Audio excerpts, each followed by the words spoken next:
A gente já está ouvindo aqui falar a respeito de reforma tributária para lá e para cá, e a gente tem que ir acompanhando para a gente poder entender, porque é um mundo muito grande e a gente tem procurado alguns assuntos específicos para que a gente possa ir dando passos e entendendo.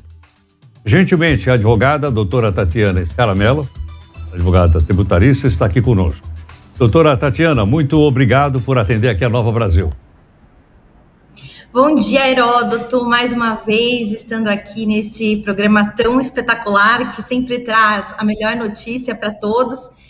Eu sempre fico muito feliz de ser entrevistada. Muito obrigada. E bom dia a todos. Nós é que sentimos honrados aqui com a sua presença. Doutora Tatiana, vamos falar então a respeito do chamado Imposto de Bens e Serviços, também conhecido pela alcunha de IBS. Quando aparece IBS, a pessoa conhece a ABS, que é para carro, é um monte de sigla. Então explica para a gente o seguinte, aonde incidiria esse imposto? Bom, o IBS nada mais é do que a unificação de 5 tributos incidentes sobre o consumo.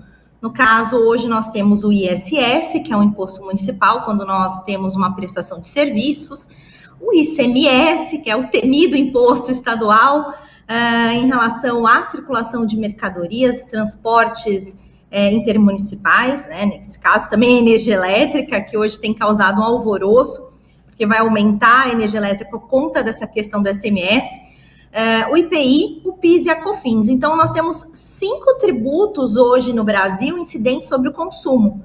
Imagina a confusão que nós temos, né, hoje e como isso desestimula a atração de investimentos.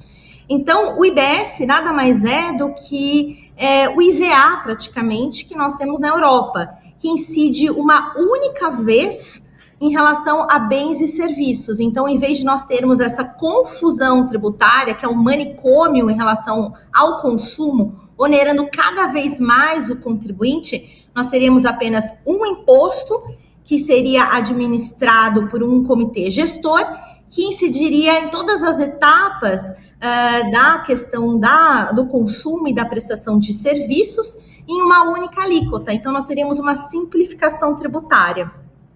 Doutora Tatiana, você, na sua fala você lembrou, como o IVA. IVA eu não sei o que é.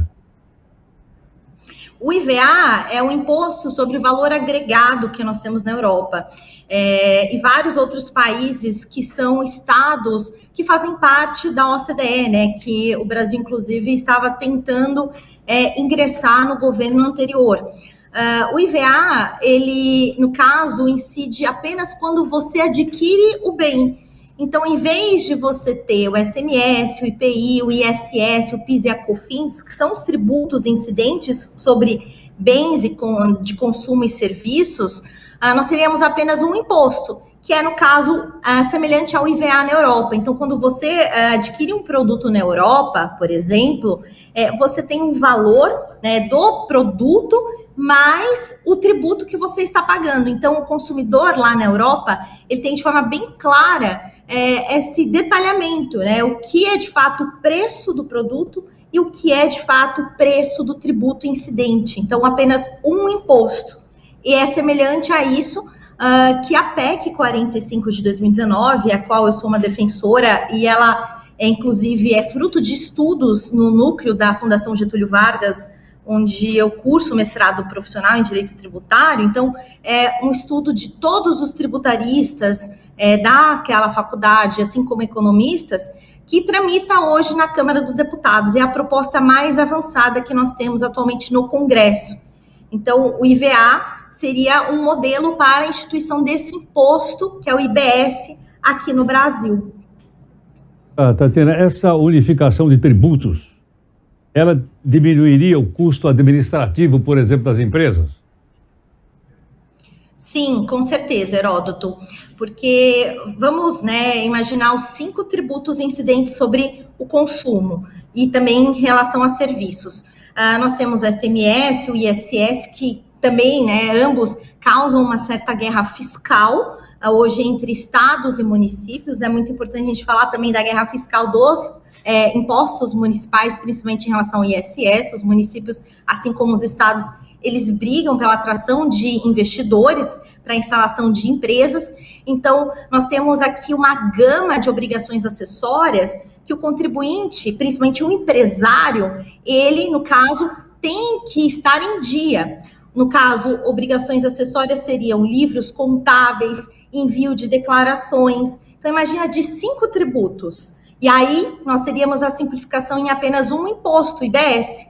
Então, você teria a diminuição da carga horária por parte dos contadores e também de nós, advogados tributaristas, que prestamos esses serviços para os contribuintes, principalmente para empresários, em relação a estar de conformidade com a regra fiscal, ou seja, um compliance tributário. Isso diminuiria, inclusive, a aplicação de multas tributárias e também aduaneiras para diversos empresários, que isso que, de fato, que pesa no bolso do contribuinte atualmente. Doutora Tatiana, essa unificação, estamos entendendo muito bem, muito didática a sua explicação, acho que as pessoas estão acompanhando bem. Significa, isso passa também por diminuição da carga tributária ou nada tem a ver uma coisa com a outra? Bom, quando nós falamos de reforma tributária, nós temos que pensar em reforma do sistema tributário nacional. Então, de forma geral, quando nós falamos do IBS, nós estamos falando apenas de uma reforma em relação aos tributos incidentes sobre consumo, bens e serviços. Logicamente, quando falamos de diminuição da carga tributária, temos que pensar de forma global, então pensando também em relação ao imposto de renda. Então, é um fruto de uma outra proposta, nós falamos que é a proposta da reforma tributária fatiada. Nós tivemos já o envio por parte do Paulo Guedes, ministro da Economia do governo anterior, de um projeto de lei ao Congresso, trazendo aqui algumas inovações no imposto de renda. E agora o governo atual, de fato, ele vai incorporar algumas medidas desse projeto, como a tributação sobre lucros e dividendos. Não sabemos ainda a questão da alíquota. Então, para fins de reforma tributária para bens de consumo, e serviços, neste caso, nós temos sim a possibilidade de uma diminuição da carga tributária, até por conta da unificação da alíquota, e gira em torno de 25%, e que é o que nós estipulamos no estudo da Fundação Getúlio Vargas, e a possibilidade de um cashback para as famílias de baixa renda em relação aos produtos da cesta básica. Então, nós temos vários mecanismos, como também a não cumulatividade do IBS, previsto na PEC 45 de 2019, que possibilitaria a diminuição da carga tributária sobre bens e serviços, ou seja, no consumo. Agora, como eu disse, reforma tributária, você tem que pensar em todas as esferas. Ainda estamos aguardando a questão do imposto sobre a renda para verificar como, de fato, que nós teríamos essa possibilidade da diminuição da carga tributária ou a estagnação. Doutora Tatiana, muito obrigado pela gentileza. Eu que agradeço, Heródoto. Sempre um prazer estar aqui ao vivo com vocês. Muito obrigado. Bom dia. Bom dia. Doutora Tatiana Scaramella, uma advogada tributarista. Está aí, portanto, vamos aprendendo aos poucos, o que significa essa unificação de impostos, os efeitos que isso tem na economia e olhando, logicamente, para aquilo que todo mundo gostaria que... Qual é? A diminuição de carga tributária. Vamos ver se isso vai acontecer ou não.